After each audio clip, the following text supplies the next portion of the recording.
Hey guys, I'll give you a quick introduction to me so you can kind of understand where I'm coming from with this video.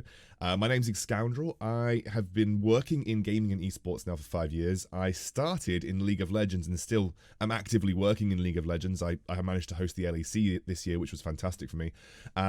So this is why WildRift is incredibly exciting for me. Not only because I've been part of League of Legends for so long, but on top of that, when I decided to expand my career as a freelancer, I got quite heavily involved in mobile gaming, specifically Vainglory, which is a mobile MOBA that some of you may have heard of. It's a game that still holds a very dear place in my heart, even to this day. But as a result of Vainglory, I essentially started working and playing across lots of other mobile MOBAs as well. I've tried Arena of Valor, I've tried Heroes Evolved, I've tried Mobile Legends even a little bit, but I've spent most of my time playing Vainglory when it comes to mobile MOBAs.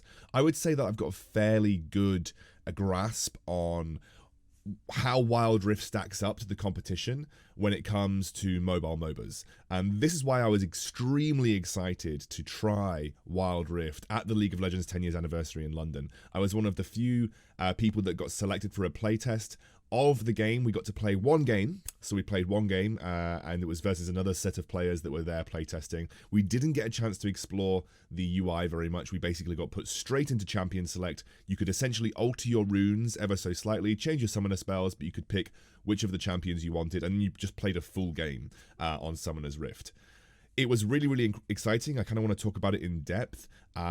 We were given what is called a vertical slice of the game. So this game that we were given was primarily set up for this playtest. So it didn't have all of the features that I think that the launch version of WildRift is going to have. However, I was very, very happy when I came out of the game. It was a very, very good game. I want to first start by having a look at some of the things that have been revealed about the game, and then I'll talk about my experiences playing it after we've looked through some of the reveals. So we didn't get a chance to actually look through the UI when we were playing at the League 10 celebrations. However, there has been some publicly released images and videos of certain elements of the WildRift UI. And I want you to take a look at this. This is likely going to be the home screen, or it'll be some kind of iteration of the home screen that we'll see upon beta and on public release. And I want you to pay particular attention to the negative space. The negative space is stuff that is basically areas where you can't tap anything, areas that have no interactability, and it just makes the whole thing look premium. There's Garen, there's a big, lovely spread of Runeterra behind it. It's a very high quality home screen. Every button has a function, every button has a clear direction about what you're going to get from tapping on it, and I don't feel particularly confused looking at this as a new player to League of Legends WildRift. The play button is big, it's premium, it's very clear, it draws you to it, it convinces you to play. And I want to take a comparison between WildRift, Mobile Legends, and Arena of Valor. Arena of Valor on the bottom, Mobile Legends on the top right, and WildRift, obviously, as you just saw previously, on the top left. There is a clear difference between how they've approached their home screen UI. In Mobile Legends and Arena of Valor, you have everything crammed onto the home screen. The negative space is much smaller. There is a lot of buttons to press, and I don't think all of those buttons are clear about what they are supposed to do. I think a lot of them are clear, but especially with Arena of Valor, I can click up to like 20, 21 buttons on the home screen. There is just so much going on there, which kind of scares the crap out of me, if I'm honest with you. And you look at over the other side, you look at Mobile Legends, it's a similar story, a little bit pared down, but there is still a lot going on that home screen. League of Legends, when you look at it, WildRift, it just feels like the premium counterpart. It's taking the genre that has kind of generated a slightly bad name for itself with sort of, I guess, League of Legends rip-off style, and saying, no, we are actual League of Legends. And you can see that in the art and the way they've taken their direction of graphics on the UI home screen. I want to have a quick look at some of the champion teasers. What I can only assume these are when you look at the champions available to you, they have an animated screen that will then bring up their abilities and what they are and a bit of background about the champion. And this will be likely out of game. I'm assuming this will be part of the UI where you can browse the collection of champions at your disposal. And for comparison, so we can talk about the pros and cons, I now want to show you one of the UI pages of Vainglory.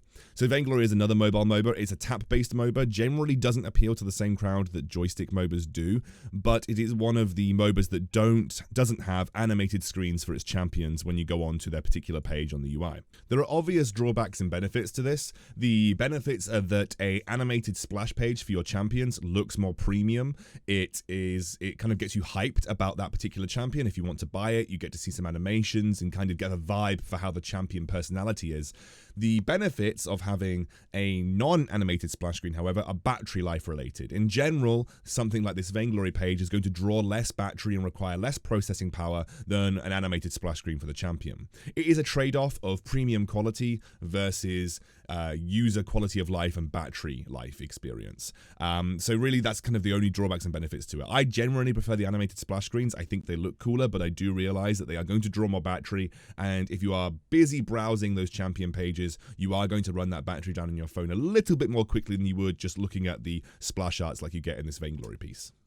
So very briefly, before I move on to the gameplay, this is an image that I found on Twitter of the runes. So this is the rune system. This is going to be it looks like a simplified version of the runes that you get from League of Legends. You can choose a major keystone and then have the choice of 3 minor keystones, it looks like. So you have a lot of combinations to work with, which I think is going to be exciting. And I do think the simplified version will work better on the mobile platform. I'm very excited to see how this is going to function when we actually get to live, whether we're going to get whole set rune pages or are they going to stick with a more simplified version. And this is a screen of the shop, working very similarly in terms of costings. Everything is a bit more expensive, like boots for instance are not 300, they are 500 instead, but I will talk about that once we get to the gameplay, because you do generally generate gold much more quickly in a WildRift than you do in traditional League of Legends, because the games are intended to be shorter. The average game time at our testing was about 20 minutes. So they are intending for you to generate gold more quickly than if you were playing normal League of Legends on the PC. So before we move on to the gameplay, I do want to talk a little bit about what to expect when playing League of Legends mobile. I'm going to use my phone for this is a Razer Phone 2, but I just want to kind of use it for a show and tell, I guess. So basically, when you're playing League of Legends Mobile, it is a twin-stick control system. This is a very popular control system across a lot of mobile MOBAs on the market right now. Even Vainglory, which opted into touch controls, which is basically like acting like your finger is the mouse pointer in a normal game of League of Legends, for instance. Even Vainglory opted in to adopt a twin-stick joystick control system because it is the most marketable and has the most mass appeal for a mobile game. Because if I show you, you play it like this. Essentially, you play it with your 2 thumbs. You can sometimes people play it with their fingers like this weirdly. When you're playing on a tablet, you kind of usually play with your fingers as well. But you're supposed to play it like this. Here, in general, is your joystick control. So this controls your movement. And here in general is going to be where you have your abilities, your basic attack functions, your summoner spells, and your pings, and also activatable items. So in this portion of the screen here, you're going to have most of your activatables, and this is all based around your movement. So I'm going to show you some in-game footage, and you can kind of see what I mean when we get into it. So this is a screenshot that I pulled from Twitter. Just for your information, guys, we were not allowed to record or take photos during the playtest. So this is all stuff that is publicly available on Twitter at the current moment in time, and mostly has been retweeted by the WildRift League of Legends Twitter account. So as you can see on the left-hand side, you have joystick controls. This is for your movement of your champion. Pretty simple, pretty intuitive. You'll find that the movement speed is similar to League of Legends, but the map is smaller. So you'll find that you move around the map a lot more quickly than you do in the PC game. Above that, you have a mini-map and a shop icon. The shop icon also then next to it has suggested items that you can buy, and I'm assuming you will then be able to set up your own itemization pathway so that you have the quick buy function on any itemization pathway that you set up. You will notice that there is the minimap above that. The minimap is fully pannable. You just need to tap on it like you would do with your mouse in League of Legends, and it will pan you to any area of the minimap that you want to have a look at. On the right-hand side, you have your summoner spells, Ignite and Flash in this instance. You have 4 ability buttons, all of which operate on their own joystick control. So you can aim those abilities manually with those individual joysticks, and it works really well. And each skill shot has its own visual indicator, so you can see exactly where it's going to hit. For instance, in this screenshot, you can see Lux's Final Spark has its own visual indicator, and that is helping the user get a 3-man Final Spark here. Next to that, you have your basic attack functions. Those basic attack functions are the big button, which looks like an arrow, will usually prioritize champions. Otherwise, I think it will prioritize the highest priority target when there are no champions around. You can also use this to manually assign a target that you want to focus with basic attacks. It's a very helpful tool, and it allows you in fights as an AD carry to focus the most high priority target. So it will lock onto a champion and you can continuously tap that button, and as long as that target is in range, it will attack it.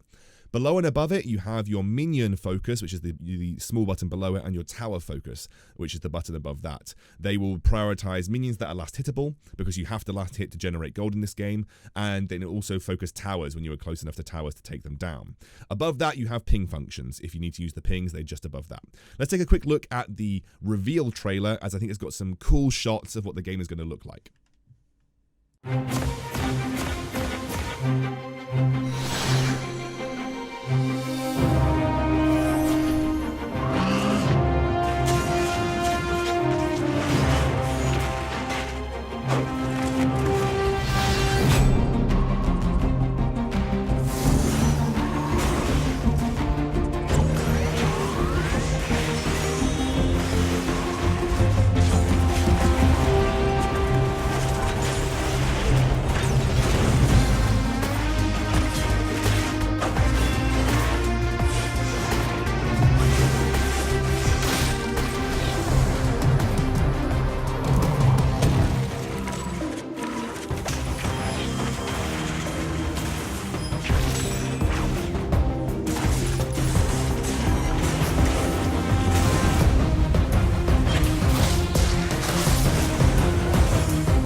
So actually, I thought that was an awesome trailer. It showcased a load of really cool things.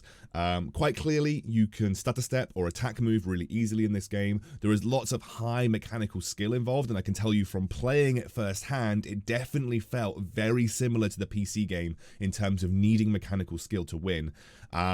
It's got sort of the items that you expect. It's got the combos you expect. It's got a lot of really cool gameplay that's been very well translated over to mobile. Some key differences that I'll talk about in a moment, but also you saw that there were animated splash arts there. They looked really great. Again, the drawback is that it will drain battery life more so than having just a static splash art, but it does look cool, which is always good.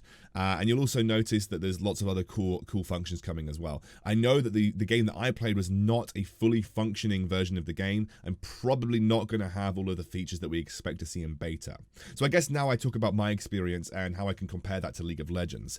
So playing the game, you lock in a champion. I took Misfortune, so I played Misfortune with a guy that I play League of Legends with. He played Blitzcrank, so we played a Blitzcrank Misfortune lane. The first thing that you are told, and the first thing that I think would confuse most players coming into League of Legends mobile, is that the map is mirrored.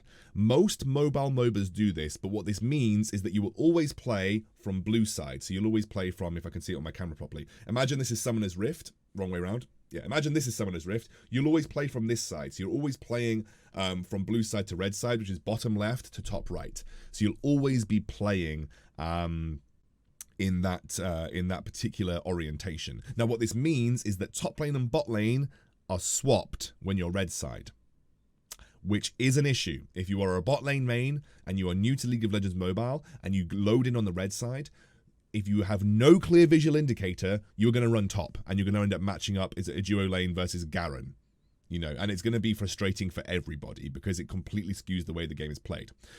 This happened in Vainglory when we did the 5v5 with the mirroring. People got very confused because there was no clear visual indicator that when you're on red side or on B side, bot was actually top. So one of the things that I noticed when I played the game, there wasn't a good enough visual indicator that bot was top. My support, the only reason I went top is because I've played Vainglory and I knew that because I was the other side of the map, I had to go to the top. My support ran bot initially, so I ended up 2v1ing in lane for a little bit, which is an experience that I think a lot of people could face if there is no big clear visual indicator on the nexus and on the base saying, by the way, this is bot lane.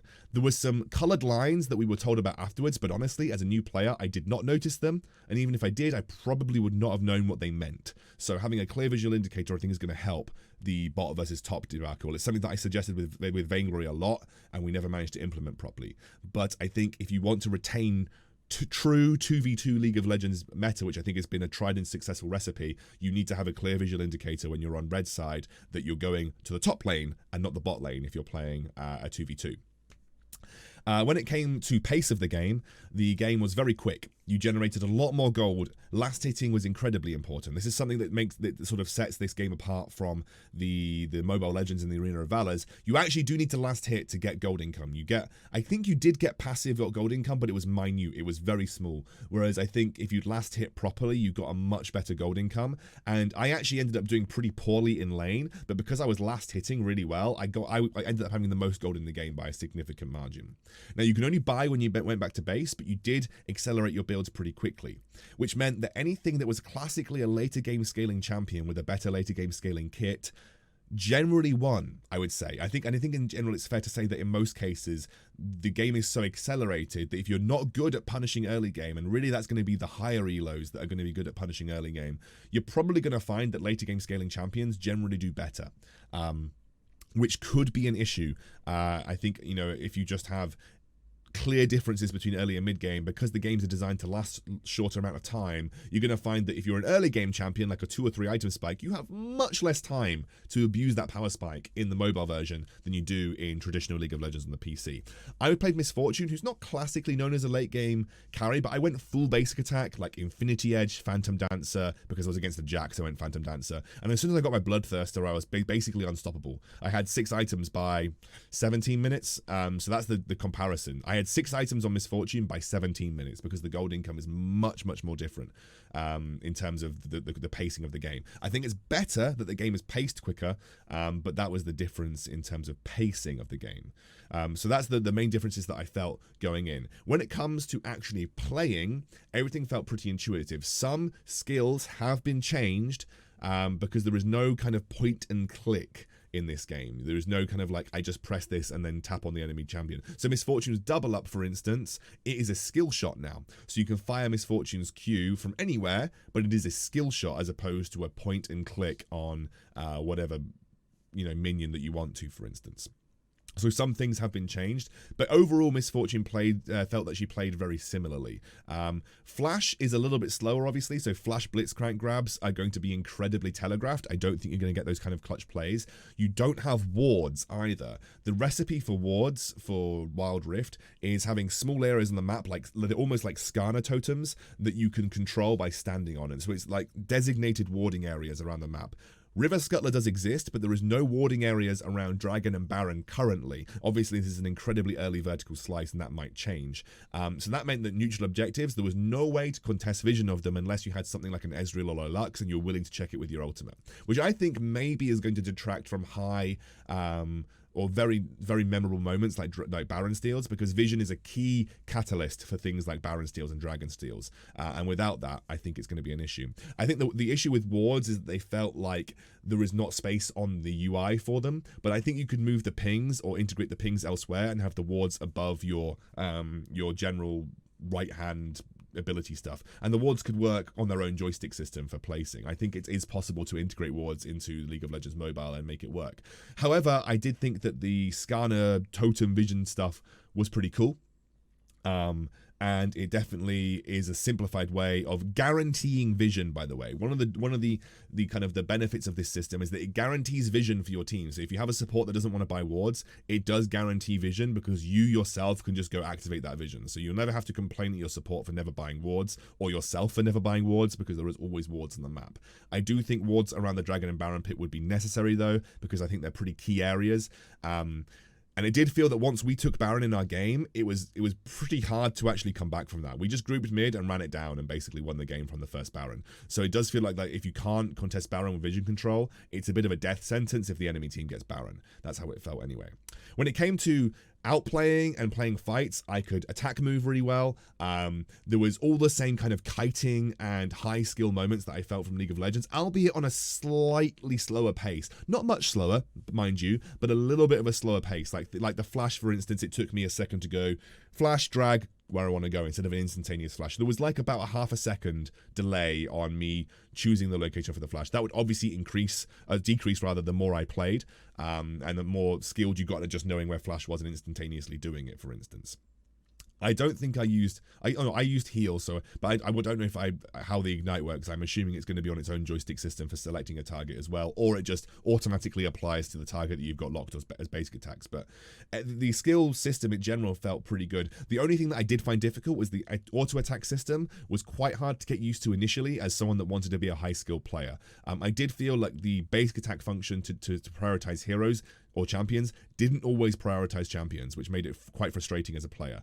But overall, I think it was an amazing game. I came out of it feeling great. I was MVP, so I kind of had winner's euphoria, I guess. But it did feel like I had a really intense, boiled down League of Legends experience. I'm Diamond 4 for context on normal League of Legends, so I play at a decent level. This felt like a really intense version of that in a very small period of time. And I never usually play on phones. I always play my mobile games on tablets because I have got huge hands. I played on, I think they had iPhone 8s or something like that. And I genuinely felt really comfortable with my giant hands playing on that screen. I don't think I could have gone any smaller than that, so my Razer phone would probably be a good option because it's a big screen. But it definitely felt comfortable playing on that setting. So I'm really excited for WildRift, and I put the link in the description below for you guys to sign up for it and get news on beta updates. I probably will create content for this game when it comes out, I'm just saying. I have loved League of Legends for years. I've loved mobile gaming for years. This is a perfect marriage of the two things that I love. It's very exciting. Very much looking forward to it, and I'll see you soon.